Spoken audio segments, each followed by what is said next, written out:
10 scientific reasons why Hindus visit temples. Ever wonder why we visit temples often? Is it simply to fulfill our desires or to please our elders? In reality, visiting a temple actually does a world of good to us. Here are 10 scientific reasons to help you understand the real meaning of visiting temples as per Hindu Puranas. Location and structure of a temple. Temples don't just crop up anywhere. There is a sound reasoning to it, as temples are mostly found in places where there is abundance of positive energy, a free flow of the electric and magnetic waves traveling through north and south. Moolasthana or Garbhagriha. The idol is always placed in the core of the temple, that is, in the center, which is known as the Garbhagriha or Moolasthana. Mostly, the structure of the temple is built after the idol of the residing deity is placed in the positive centric place within the temple. This is important as it is said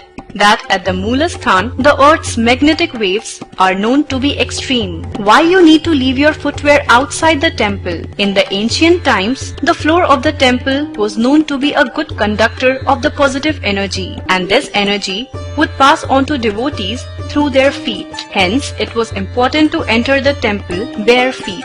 Activating all 5 senses in the temple. There are 5 important senses in the human body: the sense of sound, touch, hearing, taste and smell. All these are activated when one visits the temples. Sense of hearing. When the bell is rung, it emits a sound that creates a unity in the right and left side of the brain. Apparently, the sound emitted lasts with us for at least 7 seconds in the form of an echo. These 7 seconds are enough to activate all the 7 healing centers in the body. Sense of sight. When a devotee closes his or her eyes to pray and open it, they see the camphor for the aarti. This is the only light that is seen in the dark, and therefore it activates the sense of sight.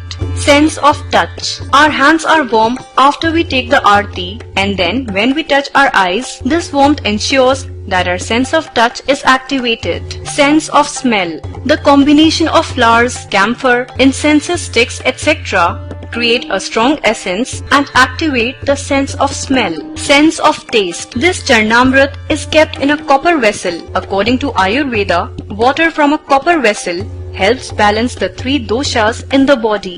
It also activates your sense of taste. Performing the parikrama. A parikrama around the temple is a must. This should be done at least 8 to 9 times in the clockwise direction. This is because it is believed that while doing the parikrama, we can absorb all the positive energies.